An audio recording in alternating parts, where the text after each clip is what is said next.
Şundoq bolsun deyişdiler.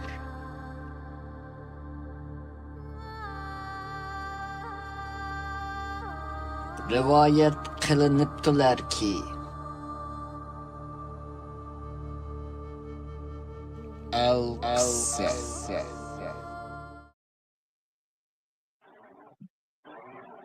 Assalamu alaikum, hürmetli körermen, anlarmen. El-Qissa 9. kısımga hoş geldiniz.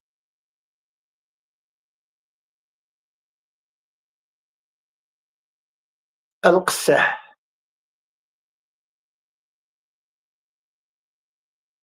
Qissa yana Oğuz'dan başlanmadı.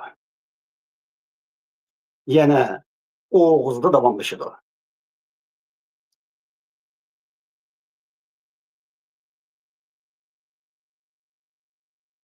Arxeologiyalik tepilmalar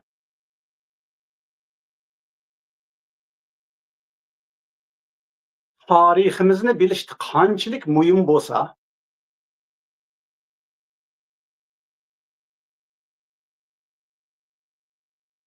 bizning tarixiy putuklarimizdagi yozma yodikorliklarimizdagi eğiz edebiyatimizdagi sözler şunçilik muhimdir. Tariximizni bilishda. Oğuz degan bu söz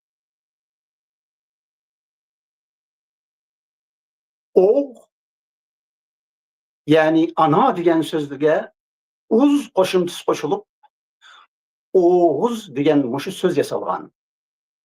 Ve shundaqla Oğuz Hakan mushu Oğuz bilan atalgan. Uz qo'shimchasi bilan nurg'un so'zlar yasalgan Uyg'ur tilida. Masalan, konu Uyg'urchadagi 9. Hozirgi Uyg'ur tilidagi 9 emas, 9. Yani top degan so'zga uz qo'shimchasi qo'shilib yasalgan 9. Yani bütün to'liq, mukammel degan ma'noni bildiradigan 9. Andan keyin masalan Bo'g'uz. Bo'g' degan so'zga uz qo'shimchasi qo'shilib Bo'g'uz deb yasalgan. Shundaqla ağız, eğiz. Yani o ağ bilen iz. Yani o uz qo'shimchasininki iz deb elinadi. Ağga qo'shilgan vaqtida ağuz deyilmay, ağız deyiladi. Shunga o'xshash ağız. Oğuz degan bu söz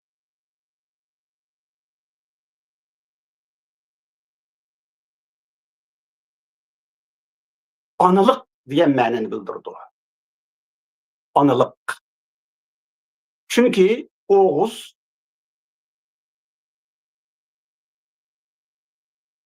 bala tug'ulup ana hemreyinden ayrılıp kindiki kesilip Stülley anısından ayrılgandan keyin tunji qitim anısı bilan birleşidigan vasıta Oğuzdur. Yani ananın dastlabkisi. Şuna oğul degan so'zmi? Oğul hozirgi zaman Uyg'ur tilida balalarninki erkikini bildirdi, oğul deb. Kız kişisini bildirdi. Lekin konu Uyg'ur tilida oğul degan söz bala degan so'zning ma'nini bildirdi. Erkeknimi, kishinimi teng bildirdigan. Yani oğul balanımı, kız balanımı teng bildirdigan oğul degan söz. Çünkü bu oğul degan so'zmi? O yani ana sözüge ul qo'shimchasi qo'shilib oğul deb yasalgan. Shunga Oğuz namida eskertilgen oğul anısının oğuzunu bir qetim inip qayta emmedi degandiki mushu o'g'il a Oğuz bilen ikkisi anıga bağlanıdı.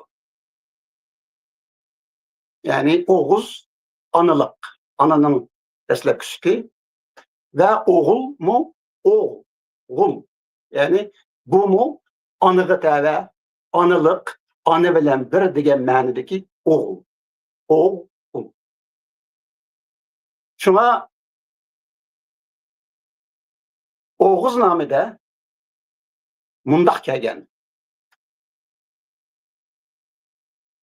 U oğul anasının Oğuz'unu bir qetim emipla ikkinchilab anasını emmedi.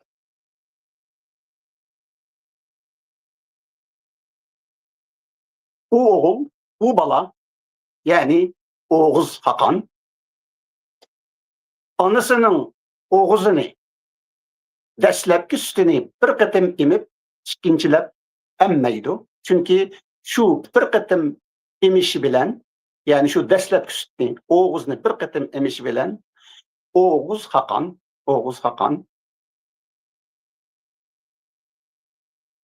qarang'ulik bilan yo'ruqlikning, ölüm bilan hayotning birligiga erishadi. Oğul bo'ladi.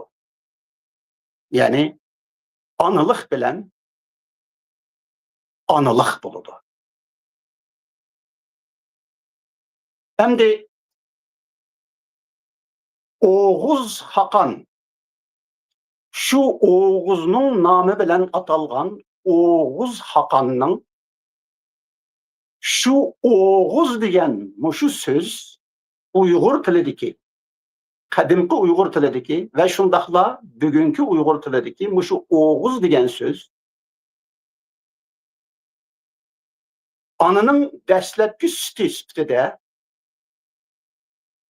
onun rengi, Oğuz'ның anının dastlabki sutining rengi biz tariximizni bilishda, milli tariximizni bilishda, milli uyumuzni bilishda, milli ruhimizni bilishda, milli medeniyetimizni bilishda to'liq ehmiyetli bir taraf. Şuna hazır biz mushu rangni ko'rib chiqaylik. Oldi bilan bu rangni İngiliz tilidimi mundaq tushuntiradi. Qarasangiz anının birinci günüden 4-cü günüge bo'lgan sutini Oğuz deb atagan va rangiga qarang. Sağuç rang. Andın 4-cü günden 20-ci günügacha bo'lgan ana sutini ning rangiga qarang. Buni o'tkinchi sut deb atagan. Bu sağuçdan oqirishga boshlaydi. Endi üçüncüsü qarasangiz 20 günden yuqori bo'lgan, 20 günden keyin bo'lgan ananing sutini yetilgan süt deb atagan yoki to'lgan süt. Bu sütning rangi asosan oq bo'ladi.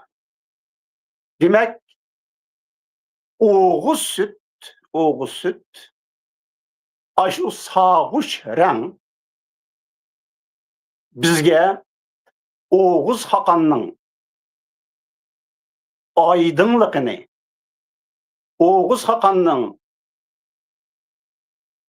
yoruqluq bilan qarang'uliqning birlik ekanligini, hayot bilan o'limning birlik ekanligini yorqin gavdlantirib beradi va shundaqla bu rang bizningki uyumuzda Oğuz Xan'ның davridan zamonidan tortib, qadimki zamonlardan tortib ta bugungacha davomlashib kelmoqda. Va shundaqla bu rang bizning Uyg'ur millatining tarixini, yarkın ifadelep gelmekte. Hazır biz Uygur milleti Oğuz Hakan'dan keyin berpa kılgan dövletlerge ve şu dövletlerinin toğullarına karaylı. Aldı bilen Hun hakallıkının yaki imperiyasının toğu karaylı. Bu miladidin burunki 4. esirde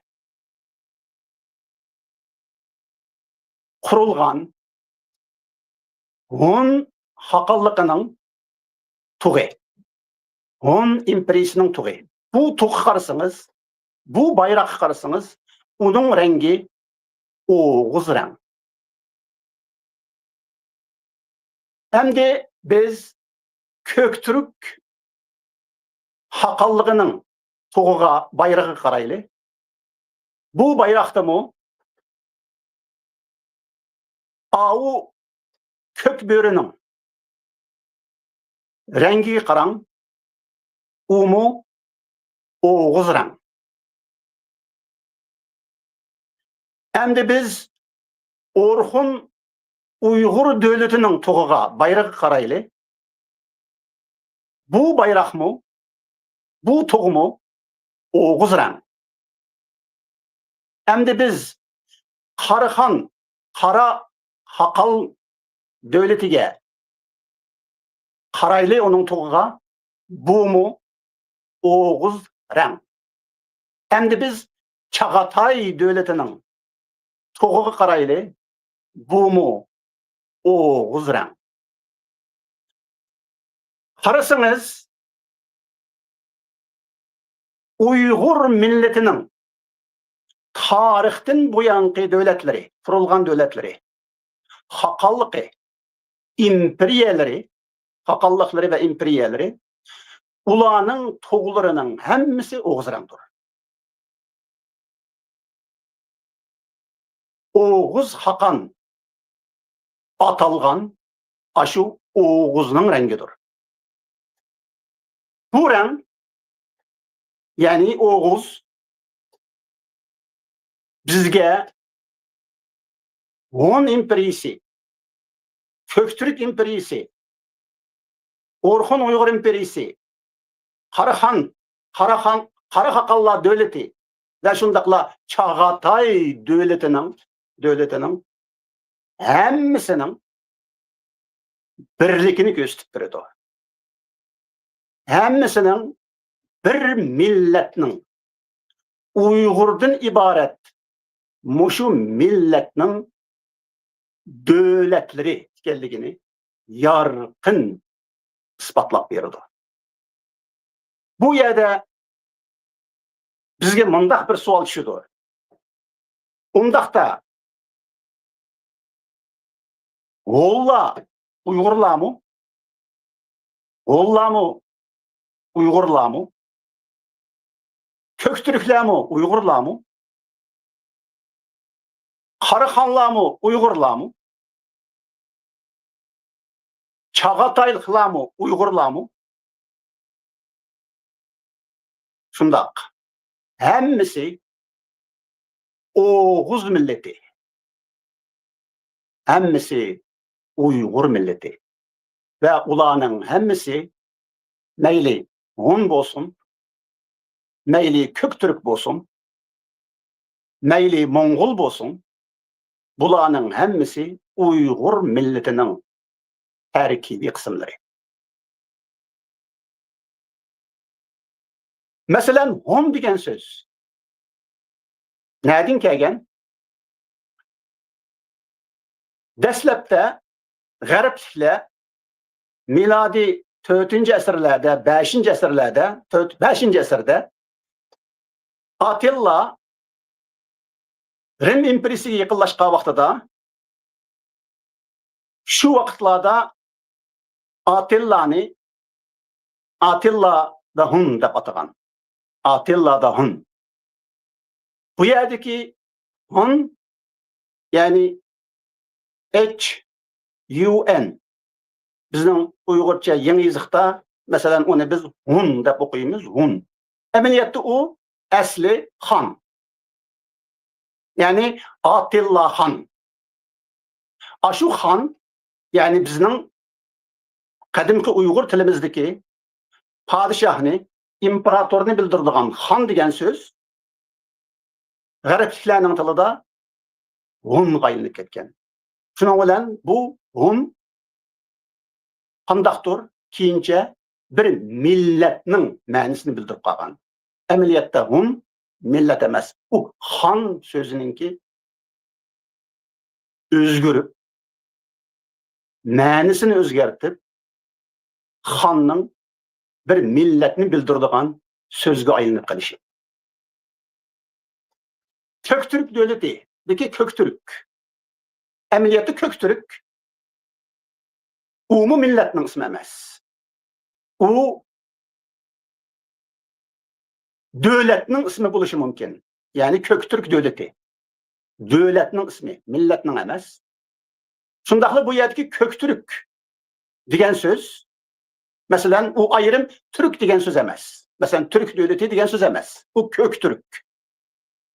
Birlikda keladi Köktürk degan. Nima uchun Köktürk? Biz oldingi al-qissalarimizda ko'kning Tangrining bir etganligini ko'rdik va bildik. Shuning bilan bu Köktürk degan so'z deki Türk asli qadimki Uyg'ur tilidagi sir, ya'ni hayotliq degan so'zga ilk qo'shimchasi qo'shilib, ki qo'shimchasi, ilk qo'shimchasi qo'shilib trik degan so'z. Trik. Ve Köktürk aslida Köktürk. Köktürk. Yani ilahi trik. Tangri trik degan ma'noni bildiradigan. Yani şu chaqda bu davlat, bu imperiya Uyg'ur millatiga Köktürk degan sifatni bergan. Köktürk, Tangri trik degan sifatni bergan davlat. Lekin bu keyincha bo'libmi islom dini davlat dini bo'lib qabul qilgandan keyin Qaraxonlar davlatida Köktürk degan bu so'z, Türk degan so'z arablardan bizga Türk deb kirgan. Shunga Mahmud Qashqariymi o'zining lug'atini Abbasiylar xalifasiga sungan lug'atini Divanu Lugati Türk deb atagan. Ya'ni Türk tillari lug'ati degan nom bilan bu kitobini xalifaga sungan. Islom xalifasiga sungan. Mana mushu Türk degan so'z asli Türkdagi Türk degan so'zdan o'zgarib arablar orqali bizga u Türk bo'lib kirgan. Shuning bilan bu xalqning irqning eti bo'lib qolgan, nomi bo'lib qolgan. Amaliyotda bu hargiz undaq emas. Bu Uyg'ur millatining sifati. Tangri tirik, ko'k tirik degan ma'nodagi sifat.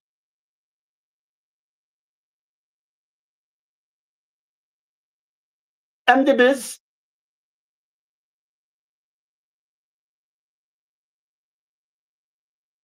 tarixda qurilgan Uyg'ur millatining 3 cho'ng imperiyasiga qaraylik va mushu imperiyalarning xaritalariga qaraylik, territoriyasiga qaraylik. Mushu territoriyasidanmi biz bir birlikni ko'ramiz. Qani bu territoriyaga qarang. Bu Hun imperiyasining territoriyasi. Bu territoriya sharqda qarasangiz Tinch okeanining sharqiga yetib boradi. Shimolda Sibiriyaga ketadi. G'arbda Xazar dengizi, Qora dengizlargacha boradi. Janubda Tibet va Xitoy. Tang sulolasi vaqtidagi Xitoy davlatigacha boradi. Mana mushu territoriya Hun imperiyasining territoriyasi. Endi bu territoriyani biz o'xshashla Köktürk imperiyasida mı ko'ramiz? Mana bu Köktürk imperiyasi territoriyasi. Bu territoriya qarasangiz Hun imperiyasidan kengaygan, lekin ayni bir coğrafiyalik o'rin merkez, sharq texmi kengayib Tinch okeanining sharqiga tutashgan, g'arb Qora dengizidan halqagan, shimol Sibiriyaning texmi yuqori shimol tarafiga ketgan va janubmi Tibet va Chinning, Xitoyning chegaralariga texmi kengayib kirgan. Biroq bu territoriyami xuddi Hun imperiyasining territoriyaga o'xshashla markaz bir. Endi Uyg'ur imperiyasiga qarang. Uyg'ur imperiyasi yanala o'xshash ana shu territoriya. Va bu territoriya ya cho'ngaydi, ya kichiklanadi. Biroq markaz yana o'xshash. O'xshash bir coğrafiyalik markaz qilgan asosda, ya'ni taxminan O'rta Osiyo. Qarasangiz o'xshash ayni coğrafiya. Shundaqla bu yerdagi eng muhim nuqta bu Uchili imperiyaning poytaxti Ötüken. Ötüken Hun imperiyasining poytaxti mı Ötüken?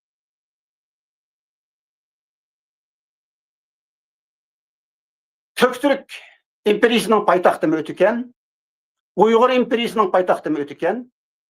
Lekin keyincha Ordubaliqqa o'zgargan, lekin Ötüken shu. Demak, bu üç imperiyaning markazi bir, poytaxti bir. Mushu poytaxt, ya'ni mushu üç imperiyaning asli bir millatning imperiyasi, Uyg'ur millatining imperiyasi, Oğuz millatining imperiyasi ekanligini ro'shan jazmlashtiradi. Endi biz Oğuz degan mushu so'zning bizning tariximizni, imperiyalarimizni, uyimizni, madaniyatimizni, tilimizni birlashtiradigan mushu Oğuz degan so'z, uning rangi, yana biz Bayanchur xonning muni suratiga qarab yana toniy olaymiz, ko'rib olaymiz.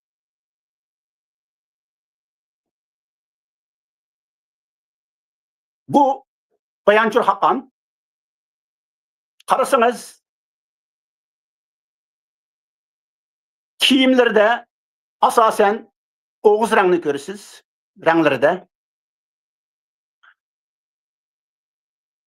Hatta av on tarafdaki melikilerge qarang, ularning kiygan ko'ylaklarimi Oğuz rengde. Hatta qilich tutib turgan xonishqa qarang, Umu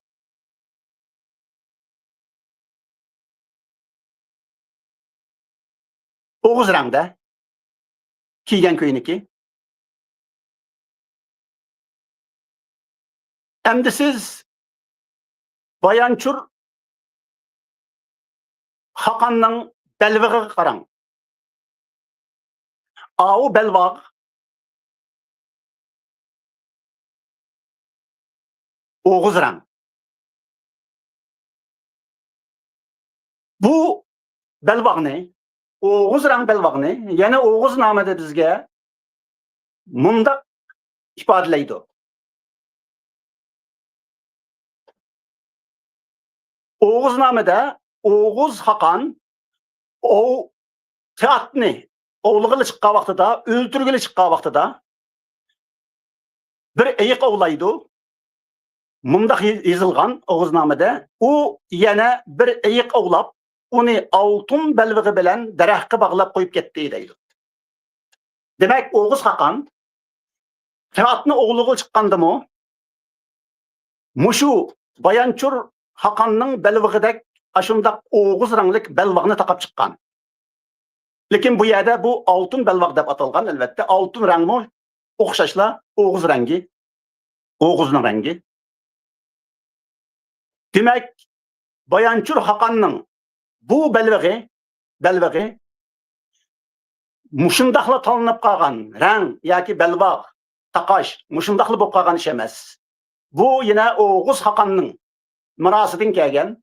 Oğuz Hakanmı muşu Oğuz rəng altın belvağını taqap yürgen, oğluğan, uruş qılğan.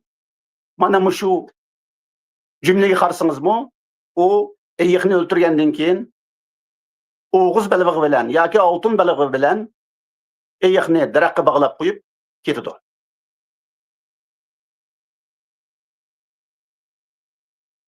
Endi bu Oğuz rənginin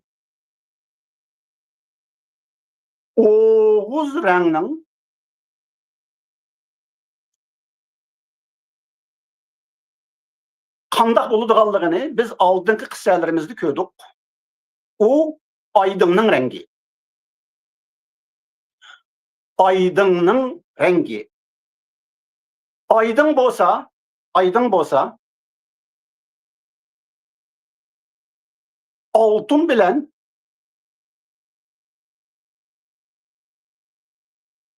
kümüşnün. Çünkü bu yerde altın belvaqı deyilayotganligi uchun biz Oğuzga bağlayapmiz bu rəngni. Altın bilen kümüş yeni bir taraftan altın ayının rengi, kümüş günün rengi. Lekin biz bunundan burun Oğuz'un ma'nisinin yana nimalarni bildirdiganligini biz Bayançur Məngü Teşide, yani Orxun kütüklerideki Oğuz degan muşu sözününki Bayançur Məngü Teşideki tasvirini körüp çıkaylı. Tanrıda bolmuş, el etmiş bilgi qalan. Bu Bayançur Məngü Teşide yazılgan bir ibare. Bu hazır okuğunumuz şu vaxtdaki Uyghur dili. Tanrıda bolmuş, el etmiş bilgi qalan. Bu yerdeki bolmuş, etmiş digini hazırki Uyghur dilideki bolgan, etken şu. Yani hazır biz qan, gen işletken bolsak, u çağlarda muş, miş işletilgen. Oxşaşmışu, qan, genni bildirdigan qo'shimchalar sifatida. Yani bu Tanrıda bolgan millet kılgan bilgi qalan. Bilge hazırki zamanda biz arif deb işletimiz bunu. Arif, bilgüçi. Yani Bayançur Han özünü mundaq ispatleydi. Yani u Hakan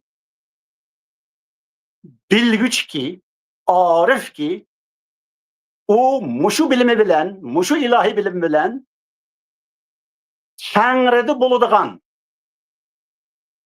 milletni berpa kılan hakandır. Milletinin Tanrı'da buluşu degen nime?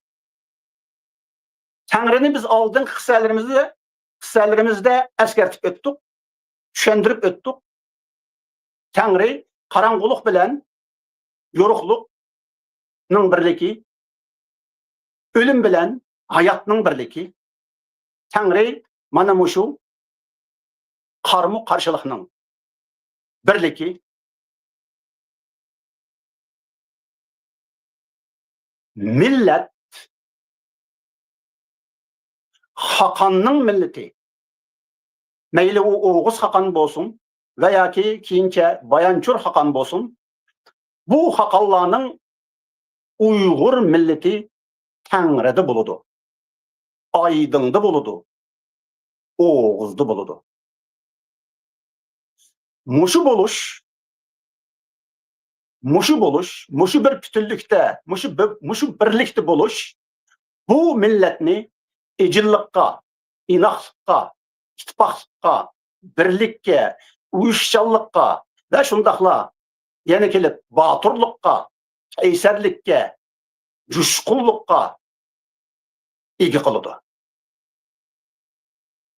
Çünkü Tanrı'da bulmasanız, birlikte bulmasanız, ruhta bulmasanız, söygüde bulmasanız, çeksizde bulmasanız, bu çağda siz uruştu bulursunuz, tokunuştu bulursunuz, düşmellikte bulursunuz, üç adavette bulursunuz, buzgunçılıkta bulursunuz, çeçilişte bulursunuz, bölünüşte bulursunuz. Oğuz bu ruh, bu söygü, bu çeksizlik Uygur milletini manımışında saklap durdu. Hem de Oğuz'un bu aydınның, bu ruhunun gün bilen ayının birligi, yani gündüz bilen keçinin, karangılık bilen yorukluğunun birlik ekenligini aldığımızdaki kıssalarimizde eskertip ötken edik. Bugün bu kıssamızda, bu kıssada bu birlik altın bilen kümüşnün birligi şeklinde geliyor. Çünkü biz biraz burun eskertip öttük Belvaq hakkında. Oğuz Hakan Belvaq'ını, Oğuz rang Belvaq'ını yana altın rang dep atagan. Altın Belvaq dep atagan. Şundaqla altın bilen kümüş yana bizning ay bilen günning rangida aks etadi. Qani qarang, ayning rangiga qarang. Ay nuruning rangiga qarang. Bu Oğuz rang. Nima uchun Oğuz rang?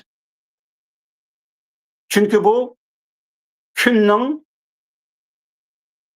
nurini ay qarang'uliqda aks ettirgan vaqtida mana mushu nur paydo bo'ladi. Mana mushu nur bo'ladi. Bütün dünya, bütün jahon, bütün kainat etrafımızdaki mushu nurga cho'miladi. Mushu aydınga cho'miladi. Mushu Oğuzga cho'miladi. Kunchi, kunga qarang. Bu yerda hatta İngiliz tilidimi sizga kun seriq emas, u amaliyotda oq deydi. Yani kunning rengi oq. Kunning rengi mana mushu oq rang bilan qadimgi Uyg'urlar uni kumush ko'rgan. Kumush rang, kumush ko'rgan. Oyni bo'lsa uni oltin rangda ko'rgan. Oğuz rangda. U altın. Şuna altın bilen kümüş, yana bizning Tangrining birligini eslatadigan, söygimizni eslatadigan, ruhimizni eslatadigan ikki cho'ng belge. This is symbol. Bu bizning yazma yadigarlıklarımızda tolumacık eskertilgen ve biz tolumu köp uçurtadigan sözler, altın ve gümüş. Hatta bugünkü zaman hayatımızda mı, turmuşumuzda mı tolumu köp işletimiz altın ve gümüşni ve ikisinin birligini. Mesela Abdüz Mahsum şiirlerinde Oğuz Han'ni, Atilla'ni, Çingiz Han'ni, Buğra'ni eslige vaqtlarida yana kelib orduni eslaydi. Uyg'ur ordusini, Oğuz Hakan'ның ordusini. Bütün Uyg'ur tarixidagi Hakallarning ordusi bo'lgan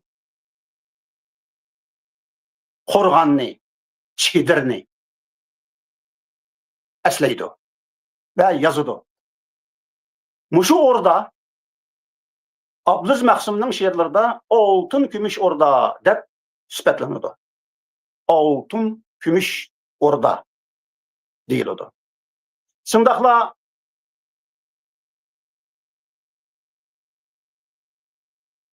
13. asırda kurulgan yeni bir Uygur imperiyası, Uygur milletinin imperiyası, Avrupa'dan Asya'ga, Asya'dan Avrupa'ga payansız ketken muşu imperiya Altın Orda deb atalgan. Altın Orda.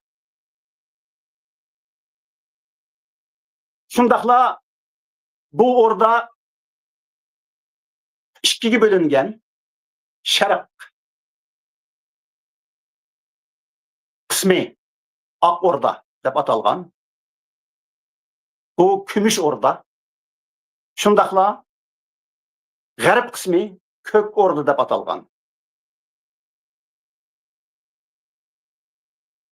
Kök Orda elbette altın bilen kümüşnün birligi. Çünkü o Tanrı'nın eti.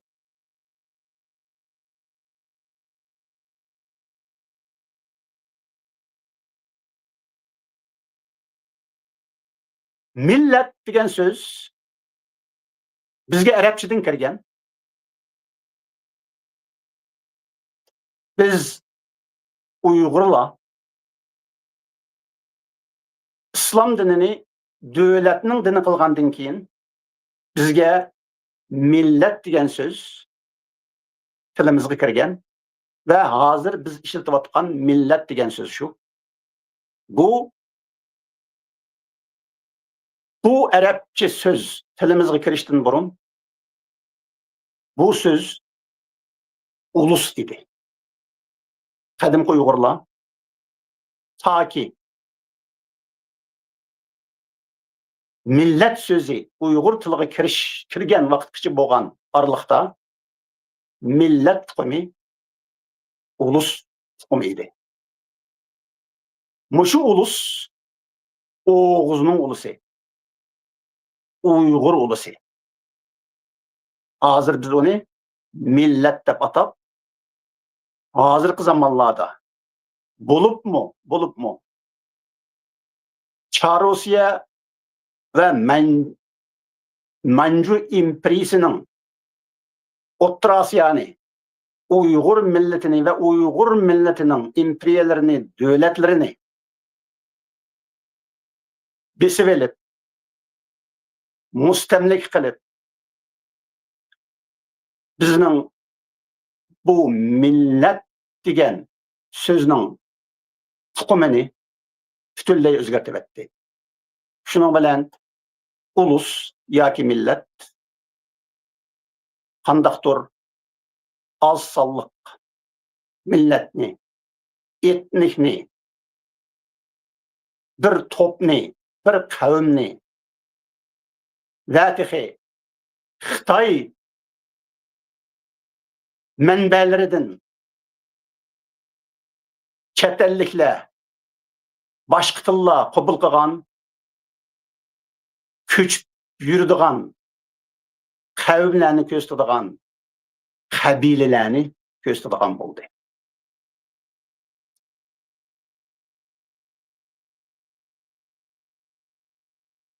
Altın bilen kümüş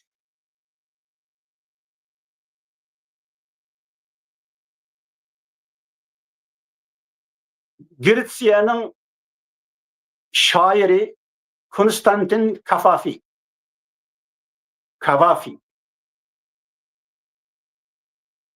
özünün yavayilarını saklap yoki varvarlarını saklap degan şiirde mundaq rivayet qildi.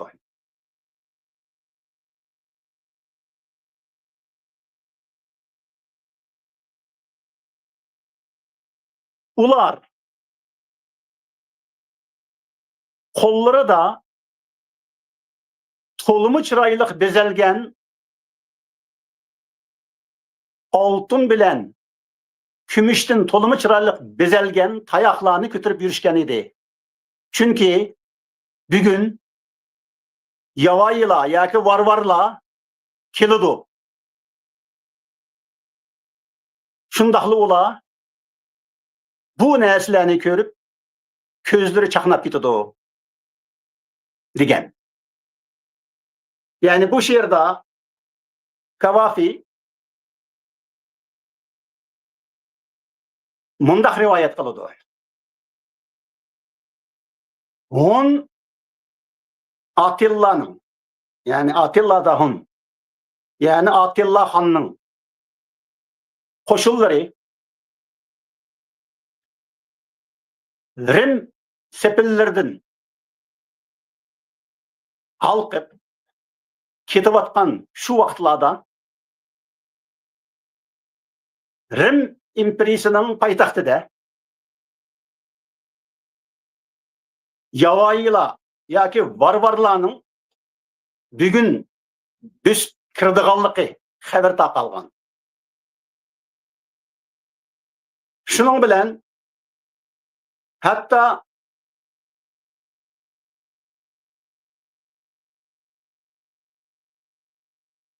Rim imperiyasının imparatorumu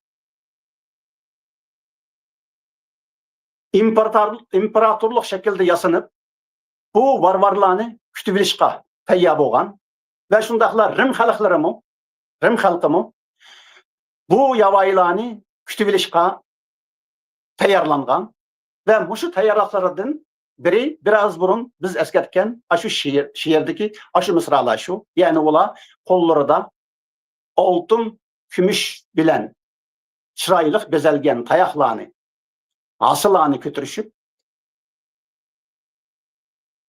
Atilla Han'ın koşullarını ula varvarla yavayla dep atagan bu Uygur milletinin koşullarını kütüp ilishqa tayyorlangan. Çünkü ulanın altın ve kümüş bilen bezigen tayakları şu atalmış varvarla yavayla üçün tayyorlangan. Çünkü ula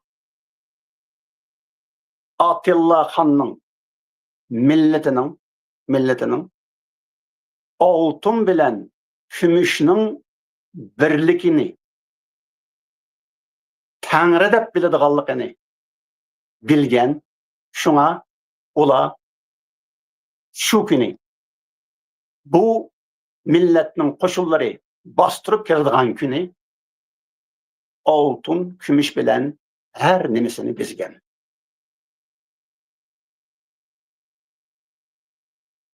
hörmetlik körermen, anlarmen. Bugünkü el-qissa müşahede ahırlaştı. Kilerki el-qissamızdı körüşeyli. Aman bulun, hayır hoş.